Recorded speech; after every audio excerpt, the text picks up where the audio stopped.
Hi, this is Scott Garibay, and today I want to talk about Dungeons and Dragons, and I want to talk about Book of Many Things. Wait, what, Scott? You were talking about Book of Many Things? That D&D canon hardback came out a while ago, and you had a playlist where you were going chapter by chapter, and then it ended abruptly. What? Yeah, you're right. You're right. Let's talk about it. All right. So first of all, I just want to thank you guys. I'm incredibly thankful for this channel. I'm incredibly blessed. I'm incredibly blessed. I cannot believe the metrics that the channel has hit recently. I got 1.5 million views. I'm coming up on 2,900 users. That's an incredible amount. And some people roll up and are like, "That's not many." I'm like, dude, I'm 50 years old. Like there's not a lot of people on YouTube who like don't have a team, are my age, and have done the metrics. I'm more than willing to compare my numbers to anybody out there for what I have paid for this channel. That's a whole topic in itself. I don't think you guys have any idea the price that people pay to have their channels, right? And you're like, it ain't paid in dollars. You guys have no idea what it actually takes to run a YouTube channel. And if you do it and you've been doing it as long as me, man, you learn some things. So let me stay on target here. So I just want to say thank you very much, right? So I take my duties, air quotes, on this channel very, very officially, right? And so I have a commitment, and that commitment is to myself, and the promise I've made to myself is I want to do a video every day, right? And I want to talk about Dungeons and Dragons primarily, and I want to share. I want to be an engaged commentator on culture, politics, and the most important secular thing in this world, which is Dungeons and Dragons. And I've been able to do that, and I've been able to meet that promise. But there are promises I make to myself that I'm trying to extend as a gift to you. And part of that is these playlists. So I start playlists, and when I start talking about a D&D canon hardback, my channel has grown over the years, and I think what I'm most one of the things I've accomplished a lot on this channel. One of the things I'm most proud of is is specifically my Dragonlance playlist. That thing, it's got 48 videos. It has literally hours and hours of commentary on the Dungeons and Dragons canon hardback. Dragonlance Shadow of the Dragon Queen. And I realized there I could cover an entire Dungeons and Dragons canon hardback and give a unique view, like a view that you ain't gonna hear nowhere else. Like an amount of detail, an amount of opinion, a unique view, right? And so I take these playlists very seriously. So I started a chapter by chapter playlist on BOMT, Book of Many Things. And then I just abandoned it. And I wanted to, and so I want to finish it, right? So one, if you're watching, so I have a BOMT playlist on my channel, and it goes chapter 1 to chapter 13. Well, this video covers all the other chapters, and I'll explain, oh, so all the other chapters of BOMT, they have some Dungeons and Dragons stuff in it. There, I covered it. like, okay. Now, actually, wait a second, Scott. That wasn't great. No, you're not wrong. This is my worst playlist, and there's a reason, right? And the unique and the reason, and I think this, I swear, I'm just like you. I shake my head. I'm like, why do people keep coming back to this channel, right? And the answer is, I think, and I try to make sure that this is the case. The answer is that you're not going to hear about Dungeons and Dragons in any other place what you hear here. I have lots of opinions that agree with other people and that are bog standard with the rest of the internet. I don't bore you with them. Right? Like, my takes are unique, and if they are not, and if my take just echoes what's already on the internet, I don't bother you with it, right? So that's what a lot of people are like. Oh, it's not a hot take. I have done what I think every creator will do 10 years from now. Like, only unique stuff. If you agree with the majority of the people, ain't nobody need to hear that on the YouTube channel, right? So that's where we're at. All right, so let's dig into this, okay? All right. So let's get there, okay? So why did I abandon my BOMT playlist? Boy, you ain't gonna hear this nowhere else. That's for sure. Because my experience is unique, right? All right. So what happened with the Book of Many Things playlist? Okay. So I got the Book of Many Things just like I got every other D&D canon hardback, right? So at this point, I have every single Dungeons and Dragons canon hardback. I have them all, right? In the 2014 era, okay, in the 2014 era, I have every single one, right? And I got this one, and I spent $100 to get the physical book. It was extremely expensive, and then I dropped another $20 to sleeve the deck, and I was thrilled with it. And you could tell I was thrilled with it. Look at the playlist. You could just look below the links there and links to the playlist, right? And I was thrilled, right? And I was saying, and I was learning about it and reading it and sharing it with you. And then I got to the point, I'm like, well, this deck of many things is shaped like a tarot, but this is not an occult device. And the thing I love about this Dungeons and Dragons product is it severed the occult ties to its product. I was wrong. It did not sever the occult ties to it. Once I started reading the coffee table book, and honestly, you're not going to believe the end of this video. All right, so basically, I started reading the coffee table book that was in that incredibly unique product, right? And it said, hey, here's how you do divination with that deck that looks exactly like a tarot deck, because it is a tarot deck. If you build something and you say you could do divination with it, you ain't copied a tarot deck. You made a tarot deck. So what I found out was that, in my humble opinion, the deck of many things, book of many things, the deck of many things in the book of many, the deck of many things in the product, the deck of many things, which contains the book of many things, right? That's an occult object, in my humble opinion. And you know how I know that? Because I was like, well, I'm going to get inspiration for my day by shuffling this tarot deck, which I was calling a Dungeons & Dragons deck, which I no longer believe is a Dungeons & Dragons deck. It's just a tarot deck themed as a Dungeons & Dragons deck. It is quite literally a tarot deck because it's built to do exactly what a tarot deck does. Divination, to tell the future, right? Like, that's what divination is, right? So, and the term was used in the product, right?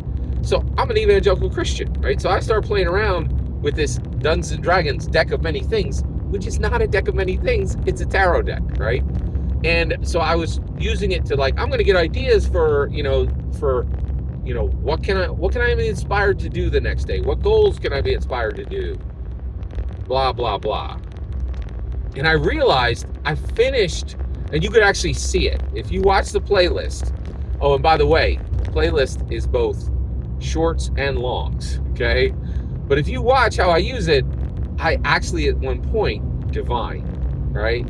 And I'm like, oh my gosh. And I felt it, like, as an evangelical Christian, I'm like, especially once, and actually it turned, I realized when I read this object was created to divine, to do divination. I was like, oh my gosh, they did not copy this. They did not copy a tarot deck. They created a character deck. They did not copy a tarot deck. They built a tarot deck, right? Like, that's what this is. This is a tarot deck, right? Like, and I have divined, right? Like, I've like dabbled with the occult, right? Like, I'm like, oh man, right? So I realized this, and I'm like, oh, this is a problem. This is a real problem. Like, I got to handle this, right?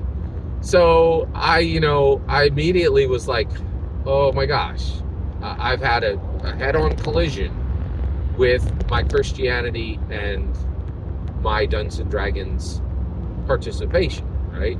I've done something with Dungeons and Dragons that 100% goes against my evangelical Christianity.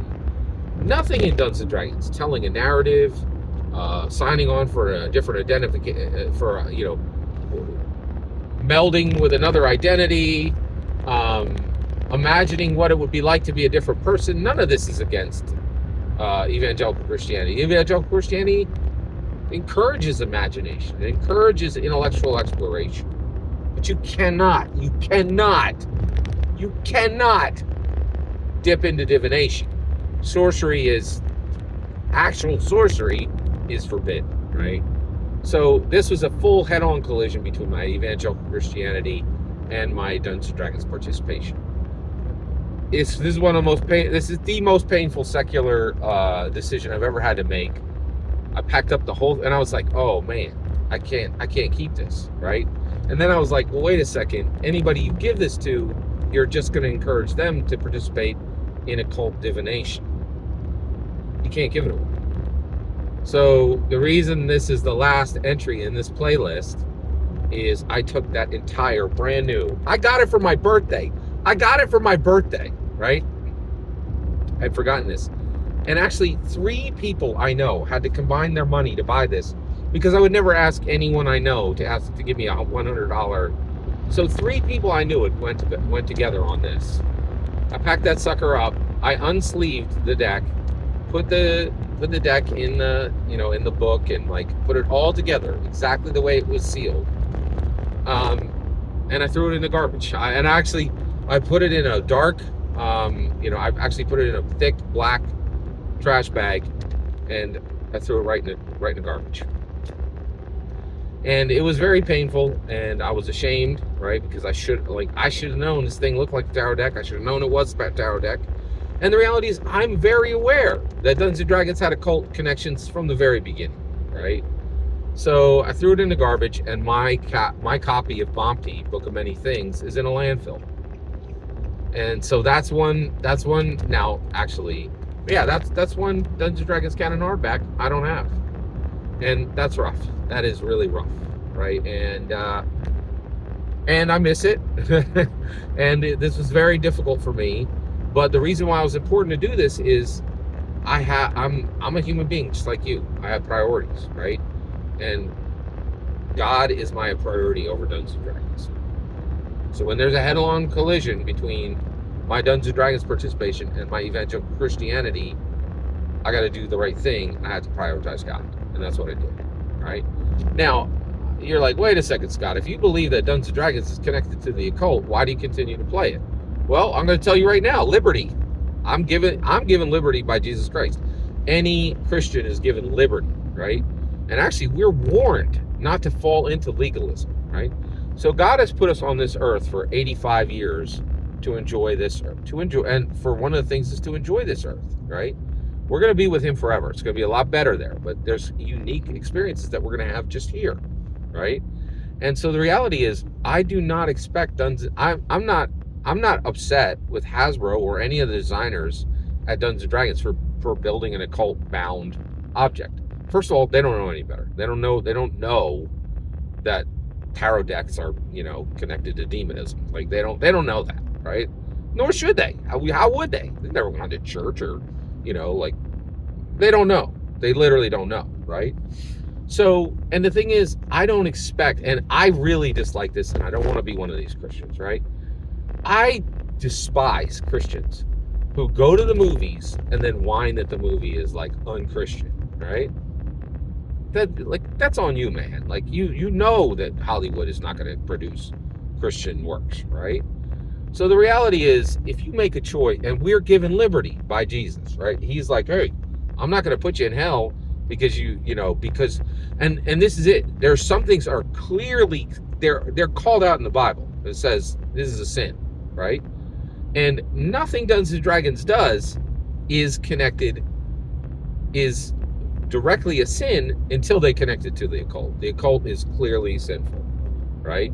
And the reality is, they don't know they made a sinful D&D canon hardback because they don't know. They don't believe that tarot is connected to demonism. They don't believe in demons. They don't even believe between half the design team don't even believe. Actually, I would say the whole design team does not believe that evil exists. They don't believe there's a divide between good and evil. They are simply, they leave alignment in because they know it grounds it. It makes Dungeons and Dragons something that no other tabletop role-playing game in the world is. It's a foundation stone laid in by Gary. You don't pull out Gary's work. right? So they do honor Gary, right? Even if they don't honor evangelical Christian or even Christian ideas, right? So the reality is, like if you play baseball, right? Maybe you want to get better hitting the ball, right? And there's some substances you can do to do that. That's wrong. Baseball's not wrong, right? There are things that can be connected to baseball that are wrong, right? You got to avoid those things. You don't have to avoid baseball. Same thing here. Dungeons and Dragons is awesome, but it's not a Christian thing. And when there becomes a harsh dividing line between my Christianity and my Dungeons and Dragons participation, I absolutely prioritize. And if you make me choose, I'm gonna throw Dungeons and Dragons in the trash. That's the whole of it. That's the whole of it, right? Holy Bible's valuable forever. It's the most valuable book on the planet. It's 1,000 times more. It's 100,000 times. It's 1,000,000 times more valuable than anything Gary ever wrote, right? This doesn't often happen. Thank you for your patience for me not complete. Well, actually, I'm completing the playlist right now, right? All the other chapters in this book continue to discuss the deck of many things. There you go. But it's, and then I did want to let you know, the reason I'm taking the time to do this is I'm working on a chapter by chapter right now for Vecna Eve of Ruin. I intend to finish that, right? Like I definitely intend to finish that. And so I just wanted you to I didn't want there to be a question on why there wasn't a finish on that, right? So, and thank you and thank you for being patient on my delay to explain this, because I was embarrassed by it, right? And the only reason I'm even sharing it here is I want to be transparent with you guys. I try to be as transparent as possible with you, even though transparency is brutally punished, right? But the reality is honesty and transparency is important. And since I'm telling you how to play D&D, I got to tell you the times when I fail. I think that's only fair. All right, every single word you just heard is my very personal experience with the Book of Many Things, as well as my humble opinion. What's important is when I get to hear your humble opinion. When you get in the comments and send your traffic, please consider liking, subscribing, and have a fetch millennium.